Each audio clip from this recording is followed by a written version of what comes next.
Welcome to my YouTube video. I will be describing the OpenCL 1.2 high-level view of the specification. Provide you a little bit of background about myself. First of all, I'm a parallel programming guru. I have extensive experience in training with C++, OpenCL, and Linux. I'm primarily concerned with real-life software, which means I have a slightly different take than many of my counterparts who are discussing OpenCL. I'm an OpenCL middleware developer. This talk will partially motivate the role of OpenCL middleware. Suffice to say, my primary interest is in providing you with tools so that your OpenCL development is much easier than it would be without those tools being available to you. I've been doing high-performance computing for a long time. Right now there's a big push into big data technologies. High-performance computing in many ways is still more complicated than these technologies, and I just wanted to point out that I've been considering these issues which have prompted the development of OpenCL long before the existence of OpenCL or before the recent trend into technologies such as Hadoop or MapReduce. I'm available for consulting. I certainly would love to help you ensure that your applications are achieving their top performance and delivering value to your customers. You can see my blog and information about myself at my website, www.ajguillon.com, and you're welcome to send me an email at any time. I also support PGP if you want to talk in a confidential medium. So I'm going to provide a quick outline of my discussion today. The first thing I'm going to do is motivate OpenCL. I assume that you already know what OpenCL is about, and you already are curious about it. You just want to see how it all fits into a picture and how you are going to use it in your application. My goal here is not to convince you that you should use OpenCL. I assume you're already interested. My goal is to give you the complete background you need so that you can really start to use OpenCL. I'm going to discuss the underlying models of OpenCL. There are several models which are behind the scenes in OpenCL, and they're very important. If you just read the specification directly, you may miss these important concepts. So I will be discussing the device, memory, and execution models. This is going to provide you with very important motivation for many of the things you are going to learn in future regarding OpenCL. Essentially, the most important part of this talk is to really provide you with everything you need to understand how OpenCL fits together, what makes it tick, how it's been created, so that more and more advanced topics can be introduced. This is OpenCL 101. Everything that you are ever going to learn about OpenCL is going to draw upon the concepts you learn in this talk. If you understand this material very well, future discussions will be very easy to follow. If you don't understand this material, feel free to send me an email or ask tell me where I went wrong in this discussion in terms of perhaps I did not motivate something in the way that makes the most sense, and I may issue an amending video later on. We're going to discuss how the execution model maps to the device model. You're going to see how everything fits together, how we have this abstract notion of execution and we map it to a physical device in such a way that we can achieve our goal of heterogeneous computing. I'll also discuss the host API, and you're going to see how the host sees OpenCL. You're going to see how we get devices to actually do the work that we're asking them to do. I will note that you're not going to see much code, if any, in this talk. The reason for that is that I am trying to give you all of the high-level ideas and background that you need so that you can read the specification yourself, so that you can start understanding the big picture ideas that you might lose if you were just looking at how to actually do software design with OpenCL. Further talks will give more information and will show you more code. This particular talk, is to give you an idea as to what the concepts are, how everything fits. So the first question is, what is OpenCL? At a high level, we have a host, which is dispatching commands to a device. These devices are part of a heterogeneous system. This means that we are asking a device to do something on our behalf as a host, and that device is programmed in some way that we may not understand or know. For example, the device may be a GPU from NVIDIA, the device may be another GPU from AMD, the device may be a Xeon Phi.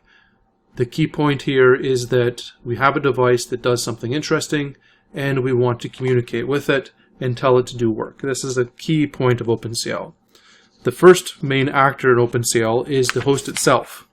Now the host, its sole purpose is to tell devices what to do. You are actually going to write programs that tell the device how to operate.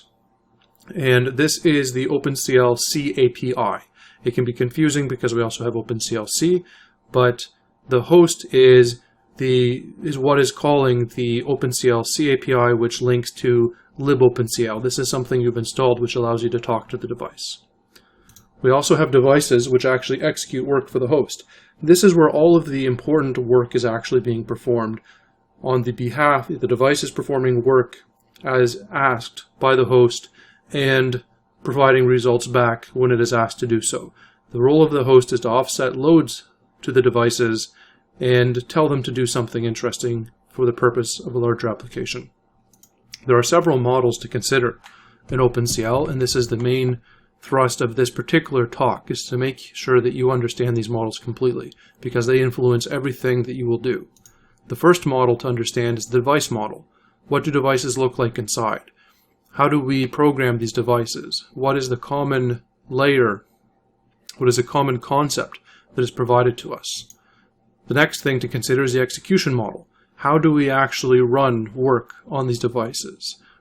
And finally, we have to discuss the memory model. How do devices and the host both see data? And finally, we have the host API, which is how the host actually controls the device. And I want to give you a few use cases.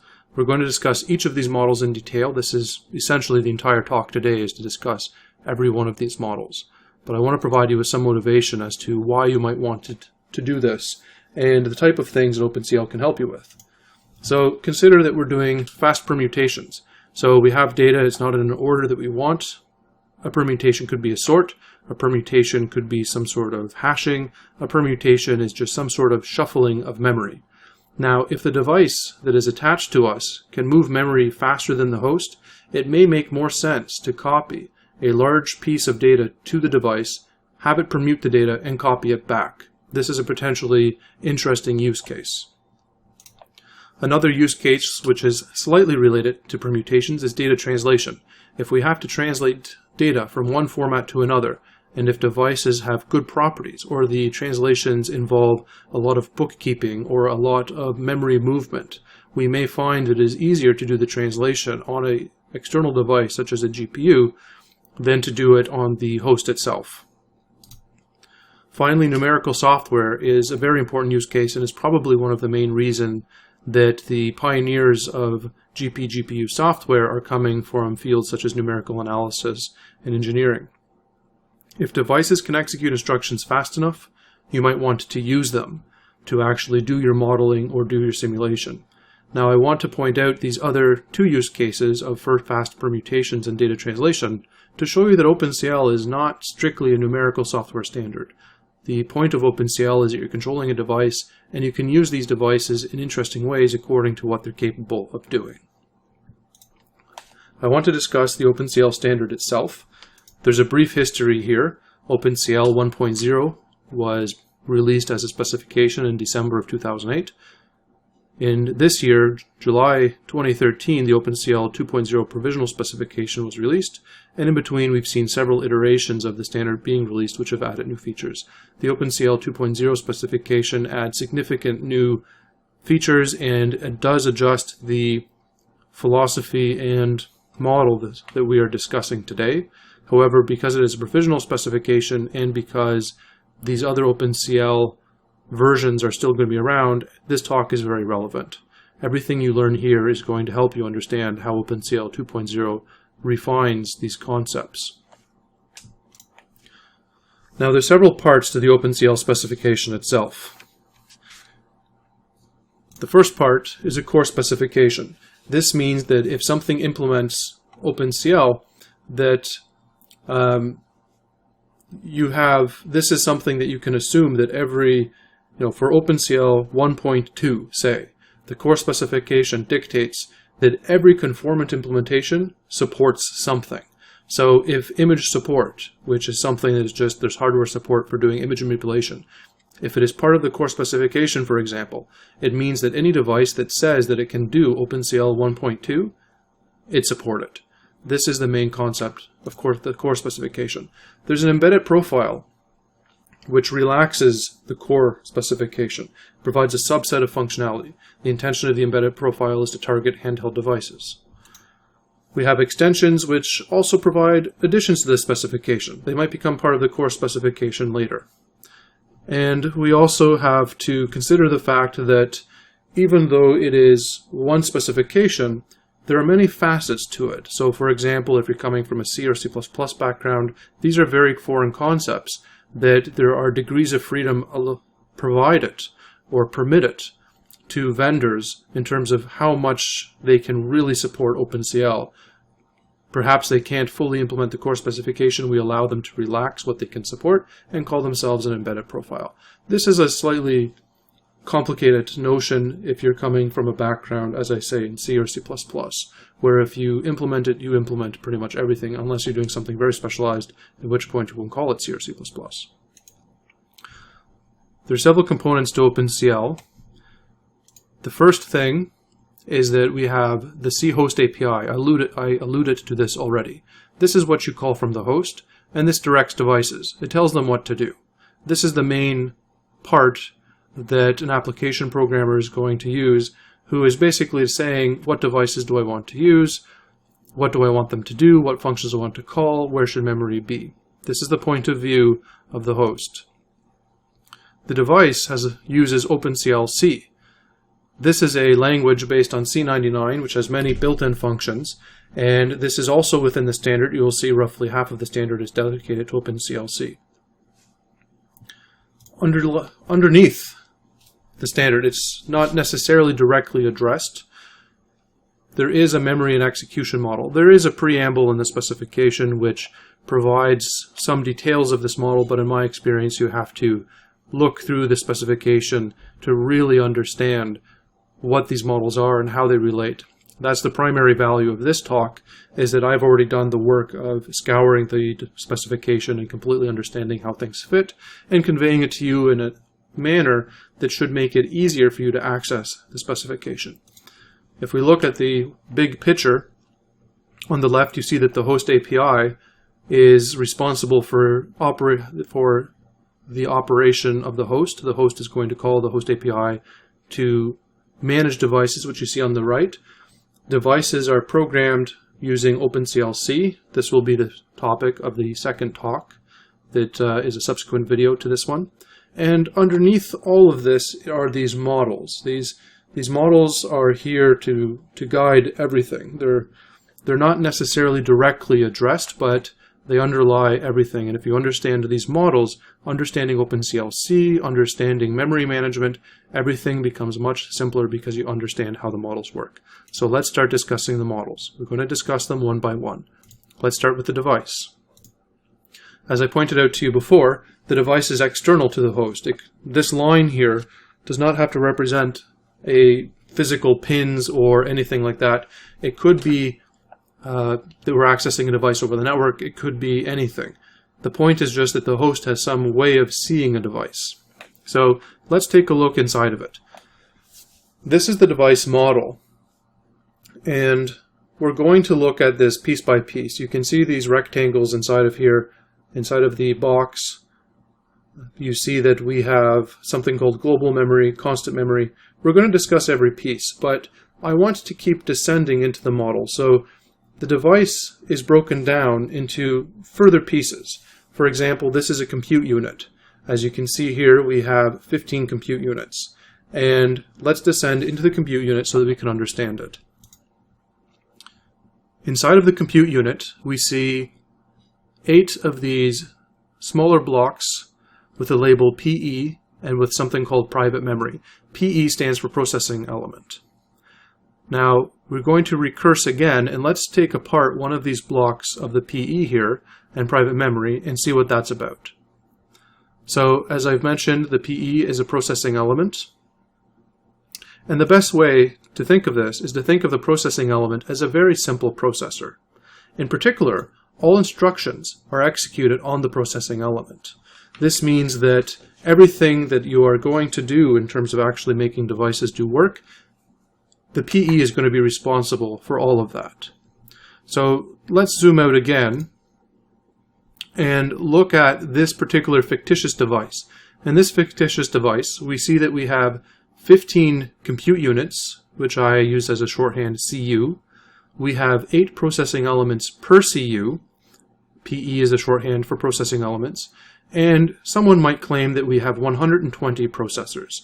I first want to address why this is not a good way to think of things. It comes up over and over again, and you really don't want to think of a processing element as a normal processor. There is quite a bit of marketing hype. You will see people who say, I have 30,000 processors on my particular device. Don't think of it that way. This is misleading, and it will confuse you as you attempt to do programming and design algorithms to best fit the models you're learning today. What is important is to realize that processing elements are contained inside of compute units. A compute unit cannot do anything. All that a compute unit is a container for processing elements. That's the best way to think of this. And don't think that I have 120 processing elements. Don't substitute processors with processing elements. You want to think of the grouping. This is very important. Think of, I have 15 compute units and each has 8 processing elements within it. This is really the best way to think about the device that we have seen, and I want you to really start to think this way. Now, there's another part of this I only discussed so far. We've only seen what can do execution on the device. We need to look now at the memory model. I am not discussing the memory model in terms of how the host views memory. I'm discussing still the device. The big picture here is that we have several memory regions. If you have a background in C, you're used to having really 2 memory regions. You have one physical space of memory, which may actually have virtual memory provided, but that's an operating system abstraction. From the point of view of the process, you have one region of memory, you have a stack, and you have a heap. That's your view. Memory is roughly equivalent in terms of what it can do. The only thing you take into account is, say, cache coherency and cache effects. Now, this is not the case with OpenCL. You have several memory regions. These memory regions have different properties, have different capabilities. This is one of the most significant differences from OpenCL as compared to what you probably have seen before. So the first thing to look at is this global memory. Global memory is shared with all processing elements. That means that every so-called processor can access this memory. The host can also access this memory. It can map it, it can copy data to and from this memory. It is persistent storage. It is not persistent in the concept of a hard disk. It's persistent in that the execution will affect this memory, but the memory will remain across subsequent executions. We will discuss this in more detail as we discuss the execution model, and it will become clear. The other memory regions you are going to see are scratch space. So global memory is where you load data, and then you're going to run functions, and it's going to manipulate the global data. But pretty much after you run something, if it's going to come from global memory, and it's going to stay in global memory. This is what I mean by persistence. Let's look at constant memory here. Constant memory is rather unique in that it, again, is shared with all processing elements, but it's read-only memory. If you've written C programs, or you've written a const int x equals 3, or a const float pi equals 3.14, you know that there's an opportunity to have variables that you really aren't going to change. It's a logical mistake to change these variables. Inside of the device model of OpenCL, you actually can go ahead and just stuff variables into read-only memory, and it is physically guaranteed it's not going to be affected. The reason you do this is not because you want to protect that memory, it's because the hardware has very efficient ways to share data with all device processing elements. This is a special memory in that it may be rather small in terms of what you can put inside of it, but it is very efficient for every processing element to access this memory. It is not persistent. This is something that's going to change over time, but we'll get into the details about this later. This is what we showed as the compute unit. As you recall, in the previous slide I showed you that you had 15 compute units. Each have 8 processing elements per compute unit. I did not mention explicitly that we have local memory. What you see here is a memory region that is within the compute unit. Each compute unit has its own area of local memory. In particular, you will see in the device I showed you that you have, say, 15 compute units. This means that you have 15 local memory units, 1 per compute unit. Local memory is unique in this that it is shared with all processing elements in a compute unit. It's a very efficient way to share data with all of the processing elements inside of a compute unit. They can actually cooperate in some way with a local scratch space. It cannot be accessed by other compute units. So if compute unit 1 has some local memory, compute unit 2 cannot access it. It's not possible to do. You have to use global memory for this purpose. This memory is again not persistent, and I will clarify later what that means. If we descend into a processing element, it has private memory attached. This is memory that can only be accessed by a single processing element. No other processing element can directly access this memory. And again, it is not persistent. It's going to change in a way that I will explain. If we zoom back out, you can see that we have several memory systems. We have global memory, constant memory, local memory, and private memory. And the configuration of these memories is important, and you will use this when you are designing high-performing applications. You will rely upon these properties to actually achieve the performance that is promised by OpenCL. I want to ask you a question. I'll answer it in a second. What kind of device did I actually show you? What are you looking at? Are you looking at a Xeon Phi? Are you looking at a GPU? Are you looking at a compute cluster? What is it? The answer is I didn't show you any device at all. It's simply a model. I want you to understand that the model is something that is how you should reason about things, but how the model is translated to various physical hardware is dependent upon your vendors. But you should understand the model because this is the common terminology, this is the common level that everyone is discussing. And as programmers, we mostly are going to be programming the model anyways. The job of the implementation is to take the model and efficiently compile it to something else, but we'll get into this in other talks. Now we're going to discuss the execution model. This is probably the most confusing aspect of OpenCL. If you have any questions, don't hesitate to post a question to the YouTube comment section or to go ahead and send me an email and I will post a follow-up that tries to better explain it if something's unclear. I hope that this is at least as clear as what is in the specification, and what I would suggest is that if it's unclear here, wait a day or two, read what the specification says, and then go ahead and ask your question. So let's try to get into what the execution model is all about. First, OpenCL executes kernel functions on the device. Now, the name kernel is a little bit unfortunate. This does not indicate some sort of kernel space in the operating system sense. A kernel is just a special name for function, which I believe is a remnant from graphics. Now, the function that you're executing is just an ordinary function with a special signature. My talk on OpenCL C will get into details about what that signature is and what a function looks like. However, I want you to understand a few things about it so that we can actually understand at least the model of execution. Kernel calls have two parts to them. There's the ordinary function argument list, and there's some external execution parameters that control the parallelism. OpenCL does provide direct support for parallel computing in a very unique way. And you need to understand that you have your ordinary function that you are calling, but you also have some parameters that are controlling that execution, which are outside of the ordinary function call. So let's look at this simple function. This is an ordinary C function call. We have an integer being returned by the function called add that takes two integers as arguments. The argument list is, in this case, int x, int y. As I said, there's two parts. So what's missing? these extra execution parameters, which I will begin to describe momentarily, are bundled with the function call, with the arguments provided, and we call this an OpenCL kernel call.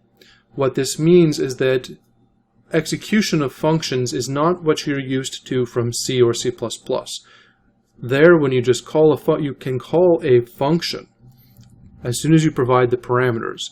In contrast, in OpenCL, you have to call a function and provide extra parameters that control its execution and then tell it go. We're going to get into detail, and I hope that this is all going to make sense. So what's the role of the host in kernel execution? Kernels are executing on the device. These are functions that the host is calling to execute on the device. And so the host is really coordinating the execution. It's telling the device, call this function. Here are the arguments. Go ahead, call this thing. And it also is going to provide the parameters to launch the kernel. This means that the main role of the host is to tell the device what to do and to provide it arguments. This is fundamentally what kernel execution is all about. Now, there are a few ways in OpenCL 1.2 to call kernels. I'm only going to discuss the most useful and general version. And trust me, this is really the only version you need to know, unless you're doing something specialized. We're going to talk about the NDRange. The key concept here is that the same kernel function will be invoked many times, and the argument list is going to be identical for every invocation. By an invocation, I don't mean a call per se, I mean that the function is actually being run many times. Now, the basic strategy of the NDRange is to call the same function over and over and over again. And the number of times we make this call is going to be dictated by the execution parameters. So the execution parameters are really telling us, for this function, how many times should I execute it? What should I do? A little bit more complicated than that, but we're going to see a lot more detail very soon.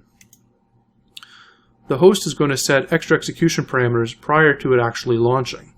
So this is another role of the host that is going to say, here's the parameters and go ahead and run.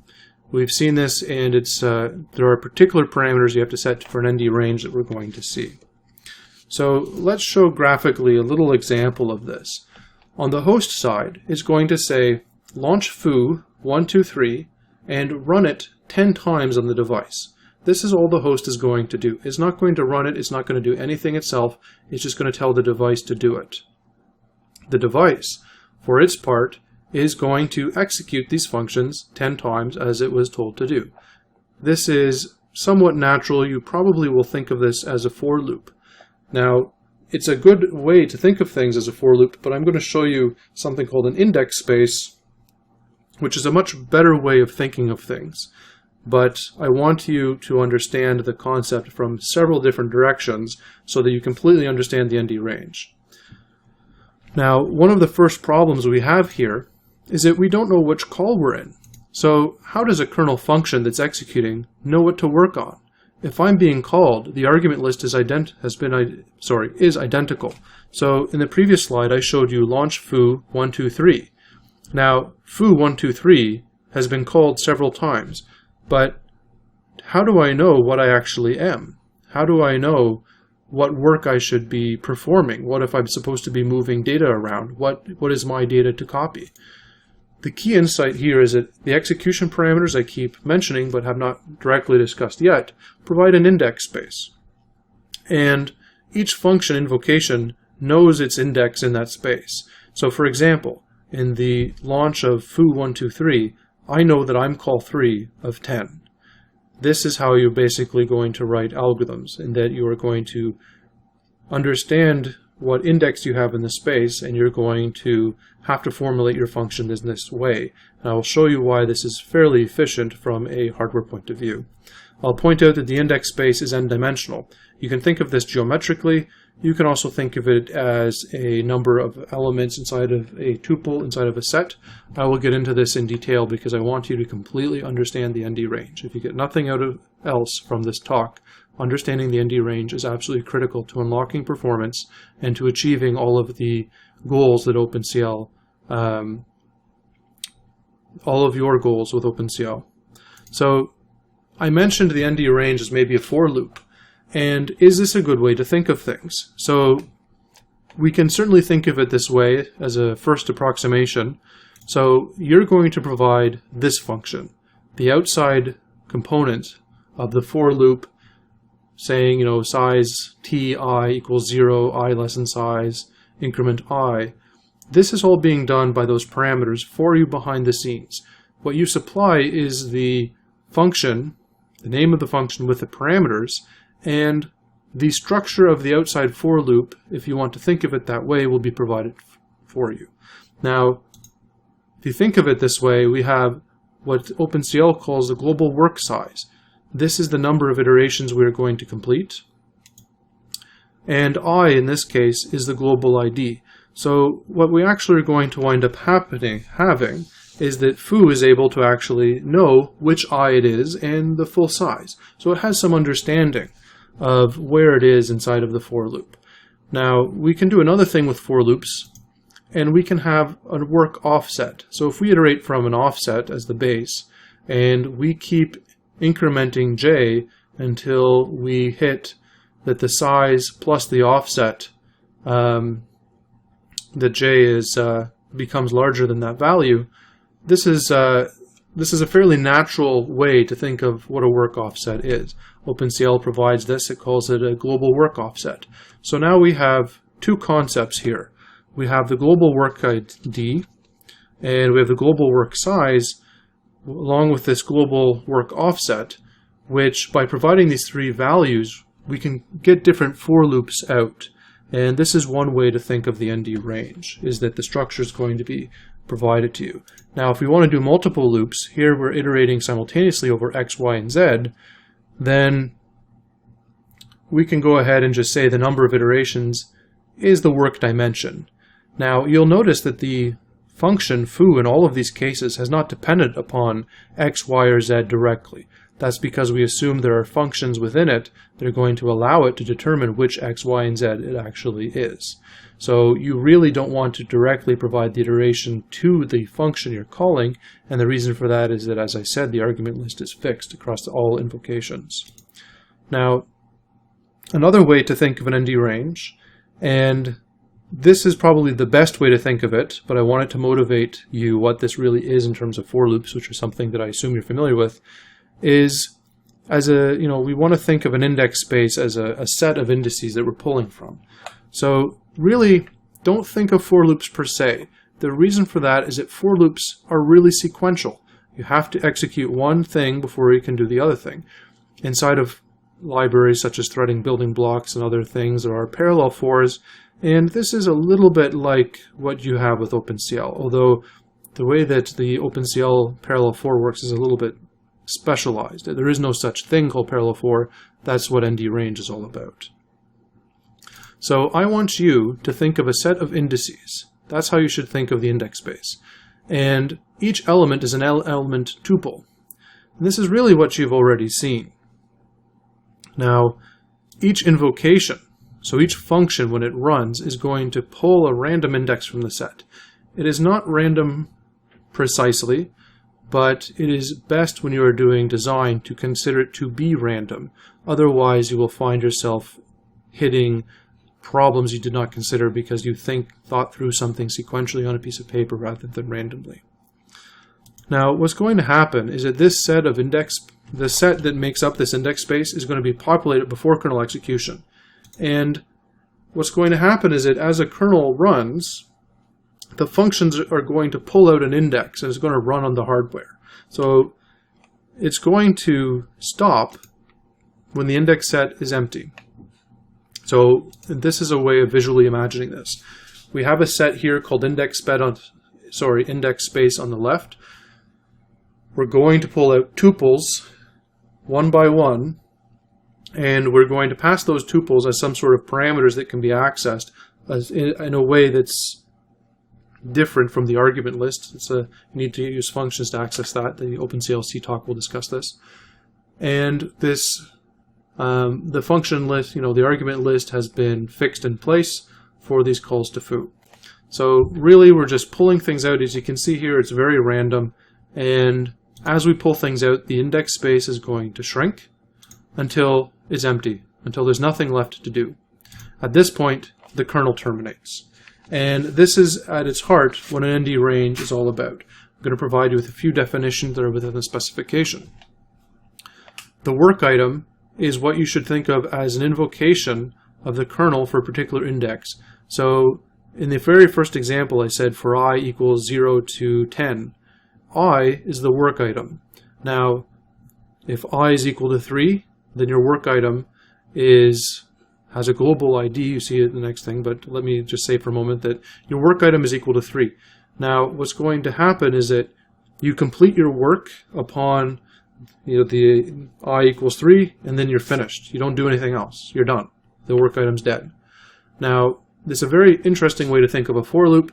It should become natural to you over time. I understand if it's not natural right now. This is probably one of the most intimidating parts of OpenCL, is understanding these concepts.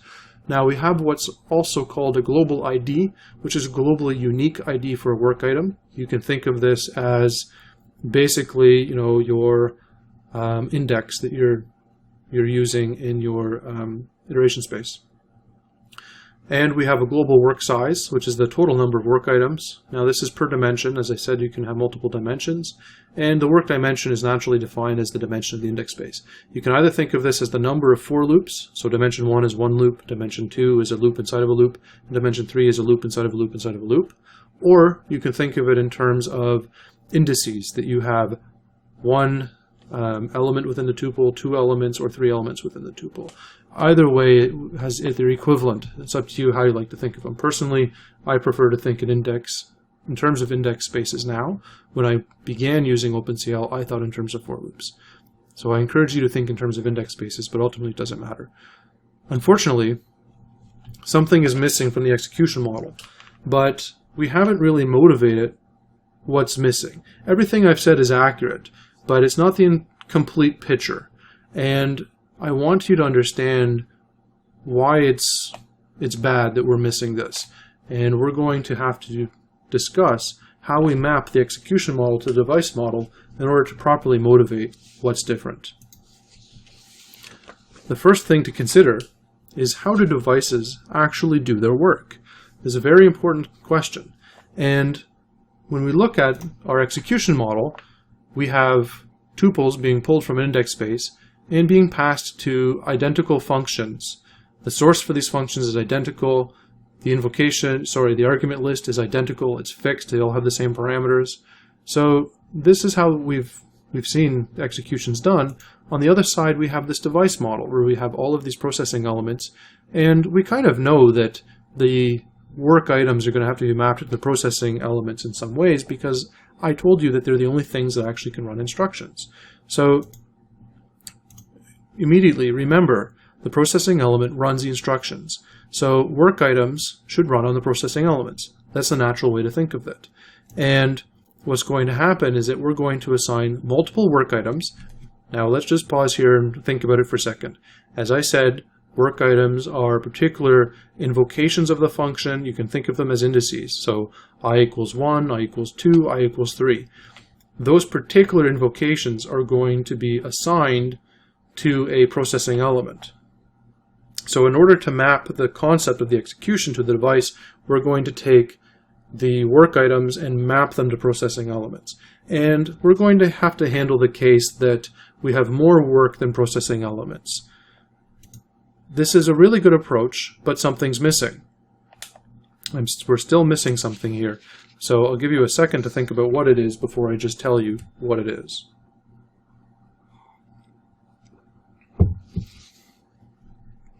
What we're missing is an ability to use local memory. Local memory is there because it provides great benefits in performance, but the model I've shown you cannot use local memory at all. Now, we're going to make a slight adjustment to our execution model. We're going to add a concept called a work group.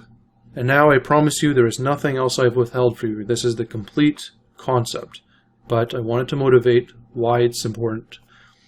So the work group partitions the global work size into smaller pieces, and each partition is going to be called a work group. Now, the work groups are what execute on compute units. So work groups execute to compute units, and work items inside of the work group are mapped to compute unit processing elements. So the work group is a natural way of scheduling work on a device in OpenCL. The work groups are scheduled to compute units. Compute units share local memory. Work items in the work group are then mapped to the processing elements within that compute unit. Now, all of the work items inside of that work group, they share local memory. This is now the full concept. The work group size has a physical meaning. So how large should your work group be? The work group, I showed you before that I had, let's say, 8 processing elements per compute unit. Now, perhaps the driver will tell you, oh, I can do 1024 work items in a work group. This has a particular physical meaning, and it's a device-specific meaning. We're not going to get into that, and we'll get into this into talks when we're talking about performance, because we'll use this fact and take it into account. But I want you to understand that how you size your work group, even for problems that are seemingly independent, where each work item has an independent thing to do, like it's just adding 2 numbers in an array, and each work item, and each global ID is a particular element within that array. The work group still has an impact there, and we'll see this when we talk about another video on performance. Work items are able to find out what work group they are in. Now, we talked about memory, and I want to show you another perspective now that we've completely motivated it. From the perspective of a work item, it has private memory attached to it, constant memory attached to it, and it has the ability to access global memory. Now, if we extend this to a work item in a work group, we now have local memory in the picture. So you have many work items that are executing within this container of a compute unit. Each work item has some private memory that it can access, and all of the work items within the work group or compute unit are able to share the local memory of that unit. Every work item on the device, as I mentioned earlier, is able to access constant memory. That's because a processing element can access constant memory. And likewise, every work item can access global memory. Now I'll mention again the work group size. The maximum work group size is a device characteristic. You don't want to calculate it from, say, just the number of processing elements per compute unit. Okay, there's a size that's going to be given to you. There's a maximum that the device can do, and there is a meaning to it, which will be discussed in future discussions. The way to figure out the maximum size is determine the value by querying the device and just asking it what it can do.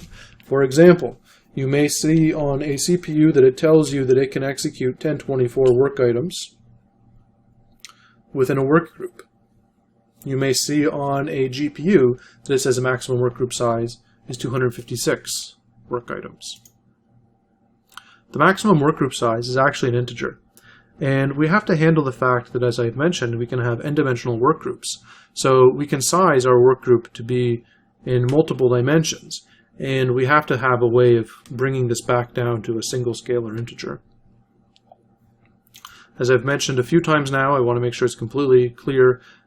We haven't motivated how to determine the best work group size. Another presentation will discuss this. For now, if you'd like, you can just choose the maximum that the device supports and work without the intuition for exercises or to get familiarity with OpenCL, but we'll come back to this later to figure out what the best selection actually is. So,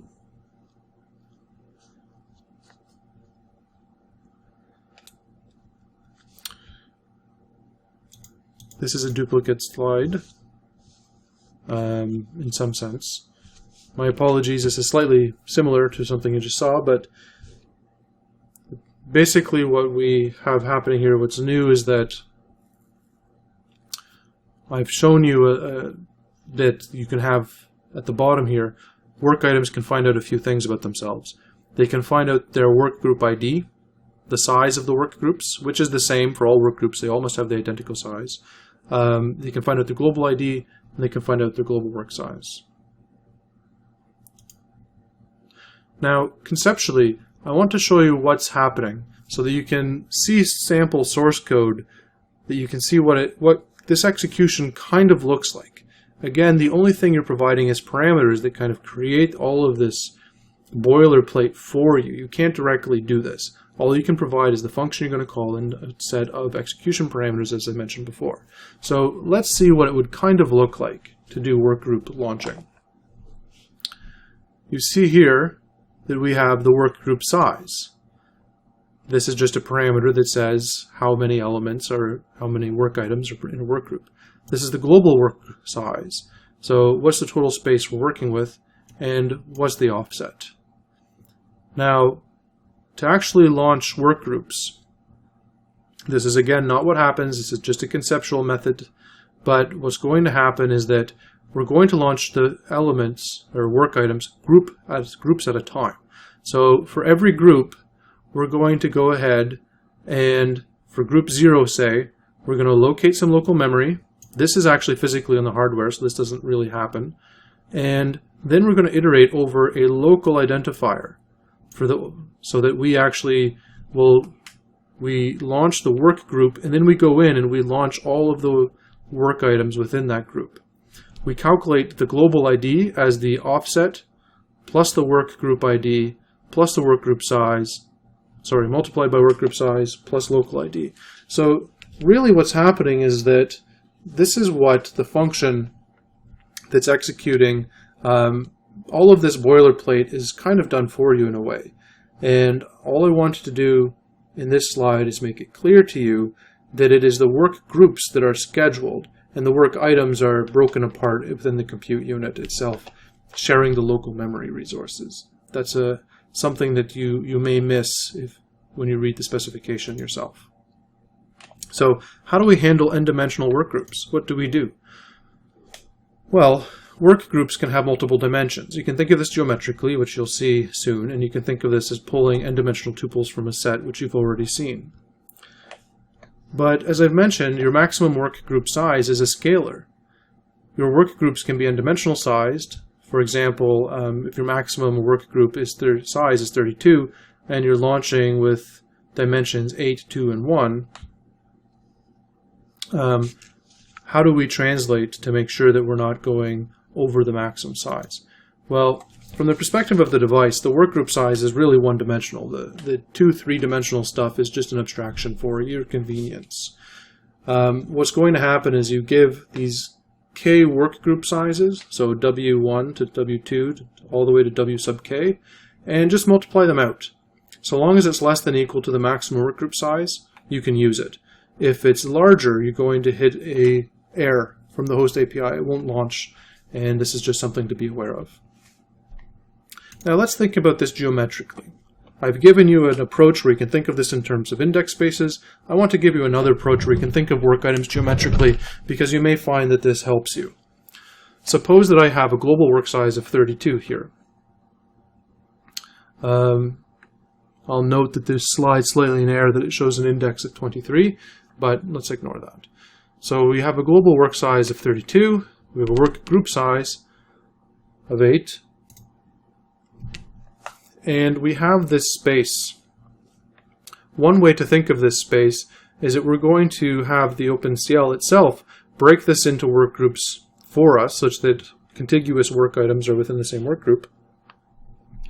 And this is all done automatically for you. What OpenCL will then do, so the only thing we've specified is the work group size and the global work size. Everything you're seeing now is automatic. It's going to break everything into work groups, and then it's going to take those work groups and give a work group to a compute unit. So each compute unit is going to get its own work group. Now, what's going to happen is that the work group will be broken apart when it's actually given to a compute unit, and each work item will be given to a single processing element. Now, what happens if we only have one compute unit? Well, very simply, what it's going to do is just go ahead and run those work groups one by one on the single compute unit. And it's going to be the normal case, likely, that you have more work groups than you have compute units. The hardware is optimized to handle this case. So in terms of having a single compute unit doing everything, you now are going to see processing elements are going to be given multiple work items to do at a time. This is again this is normal procedure. This is not abnormal. Let's consider this geometrically.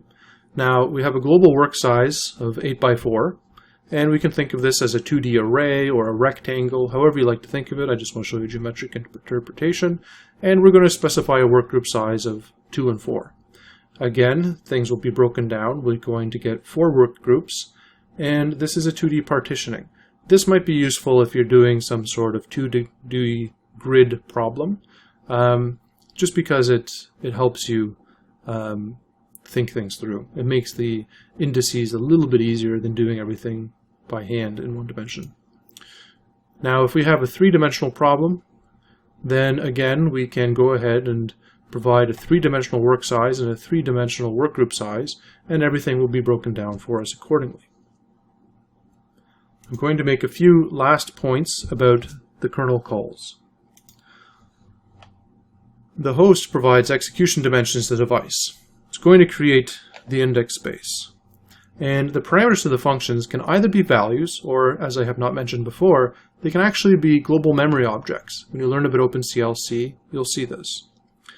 Now, global memory is persistent between calls, but as I mentioned earlier, constant local and private memory is just scratch space, and each kernel call is going to result in those memories being completely reset.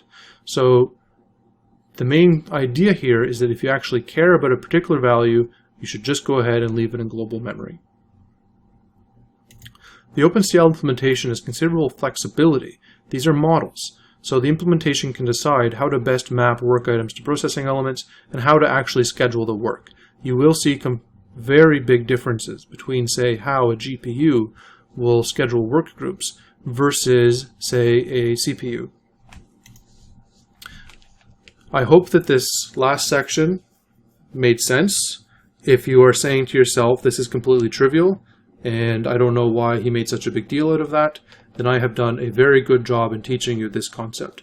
I found these concepts to be quite challenging myself when I first started to get exposed to them, and I hope that I've broken them down into such a way that you find them now a natural way to think. So let's talk about the host API.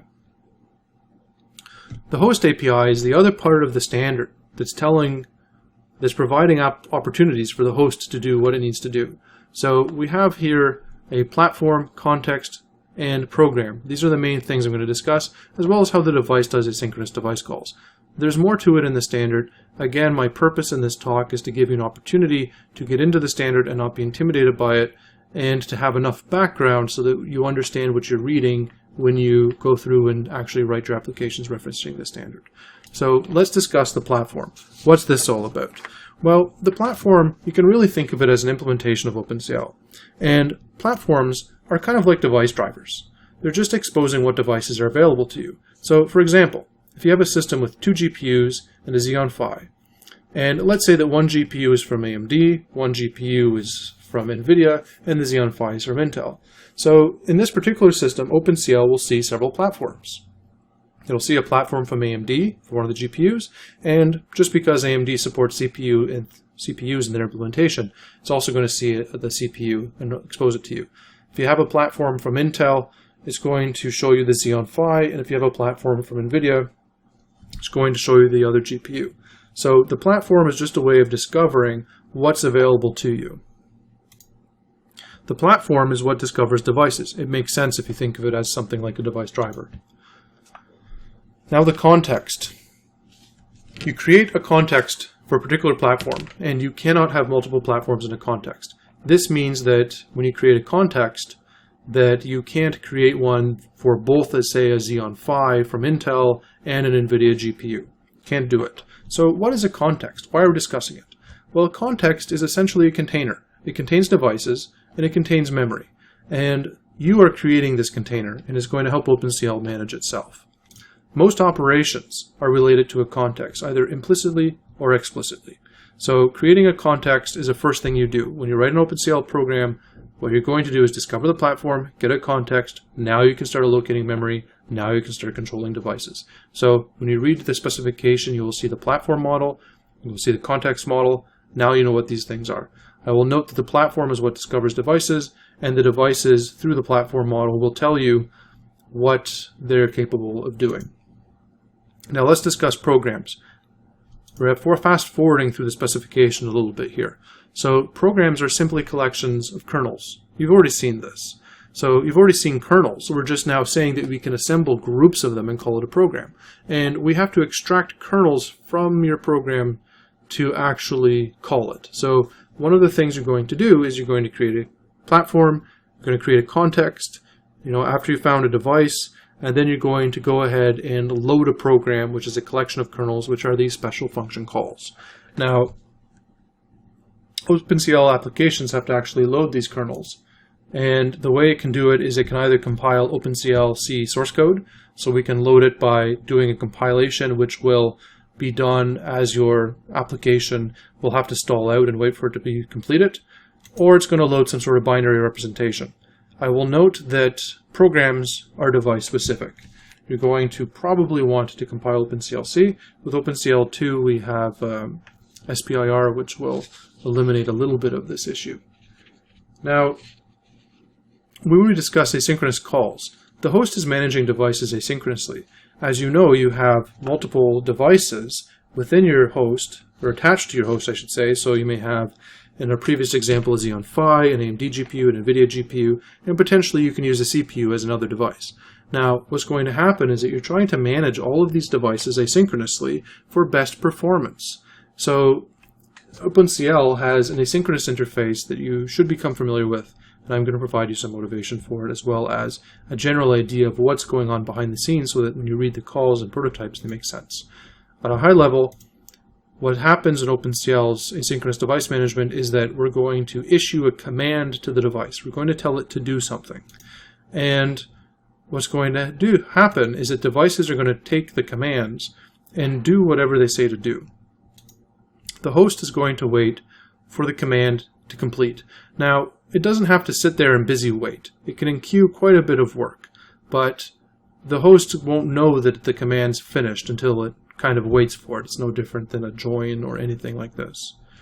Now, commands can be dependent upon other commands. This is a little bit unique to OpenCL, and this raises some complexities in terms of asynchronous programming in OpenCL. OpenCL commands are issued by the functions you see in the standard called CL-INQ calls.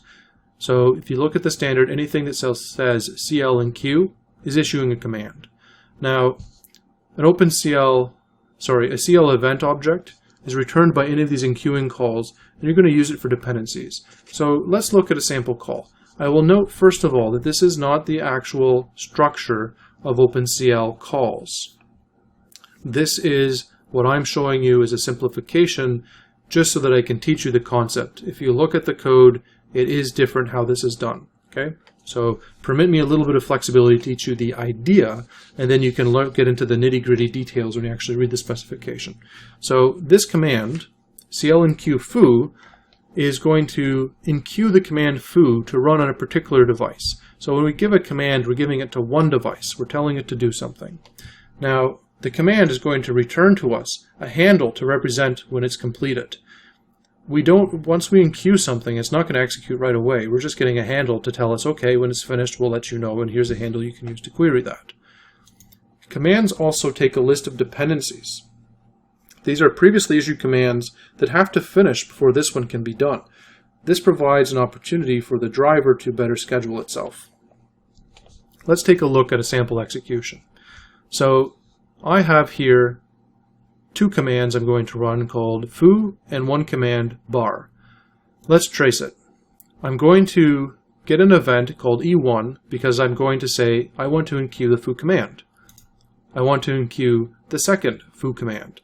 They have no dependencies because the dependent set is empty in both of these cases. So I see something visually like on the right hand side. Now I'm going to enqueue the last event, and you see now a dependency. So the the command bar cannot be completed until these two previous calls to foo have been finished. Whatever these things are doing. Foo might in real life be doing memory copies and bar might be a kernel. The point is that we're providing a structure to our programs in a way that is not necessarily, this makes the host API difficult, so it's not necessarily intuitive. And things are going to be dispatched to devices. So where are these commands actually going? I'm saying that we're enqueuing things, but I haven't really said where they go or what they do. So OpenCL has command queues, and this is where these commands are going to be placed. A command queue is attached to a single device. You can't attach it to multiple, but you can create as many command queues as you want. Whether or not you want to is something that you have to look at your vendor documentation, and it is specific to implementations of OpenCL, how this has been interpreted. Now, CL and Q commands, I haven't shown it to you, but they all have a command queue parameter. So you're going to tell it, I've been queuing this command to this command queue. That command queue also depends upon a device when the command queue was created. So the complete picture here is that we have the host, and the host is going to call a command like CL in queue foo. It's going to generate and place that command into a command queue. So this little curved rectangle is really some sort of command that's been encapsulated and is being placed inside of a queue. But this all happens in one step. You can't separate it out. You enqueue the command at the same time as created. Everything's done in one step. I just broke it down so that it makes more sense conceptually. So let's let time pass, and let's go ahead and see what happens now that foo's at the head of the queue. Just enqueuing the command doesn't mean that it's completed yet. It just means that it's sitting there waiting and may have further dependencies. So when the command is run on the device is going to do something in response to that. Maybe it's allocating memory, maybe it's doing something else. I will clarify that these foo commands, you don't get to create these commands. You have to choose from a set of commands that are provided by the OpenCL standard. But this concept that I'm showing is applicable to all commands. Finally, what's going to happen is that the host can find out that the command has completed. And this is the nature of asynchronous programming in OpenCL. So I want to give you a quick summary of the host API. Now, what's happening at a high level is that the host API is controlling the device. The device can't do anything itself. You have to tell it what to do. And the way that you tell it is the host API. There's an asynchronous execution model, which is critical for speed, and it's a little bit different from traditional asynchronous APIs that you've seen because of the dependency model and because of the command queue system and everything else involved. And I've certainly not covered everything there is to know about the host API. However, at this point, you have everything you need to start learning a lot more about OpenCL, but you won't be able to start understanding the OpenCL C part until you watch the next video. So, in conclusion, you now understand one part of OpenCL. The next part to learn is OpenCL C, and that's the next video that follows up with this one. My goal in doing this has been to teach you the key ideas. You should really read the specification yourself, but armed with the ideas that I've given you, you should find it very easy to approach the specification. It's going to take you some time to learn OpenCL. You're not going to learn it overnight. It's going to take you a little bit of time. And if anything is unclear, you should really comment on this video. Let me know if I didn't explain anything well. I'm not going to re-record this video if I stumbled somewhere and had to correct myself verbally, but I will make amendments to this video and issue new videos to clarify anything that is fundamentally unclear. Hopefully everything seems really simple, and if I've done that, I've done my job really well. I'd like you to subscribe to my blog. You'll see it on the last slide, and it's in the notes of this video. And I'd like to tell you that I'm available as a consultant. One of the things I can do for you is help you get top performance from your code. I can write algorithms that are efficient in OpenCL. I can help you figure out how you can leverage OpenCL in your application and how you can deal with a heterogeneous computing world. But the other thing I can do for you is help you by doing training that's specific to your company, where maybe I'm teaching you what you need to know to achieve your objectives with OpenCL. So if you like my style of instruction, you haven't seen any exercises here, but I'm certainly available to help you set up something for your firm. This is the address of my blog, and this is my email address. Feel free to give me a message, and I hope that you have enjoyed learning about OpenCL.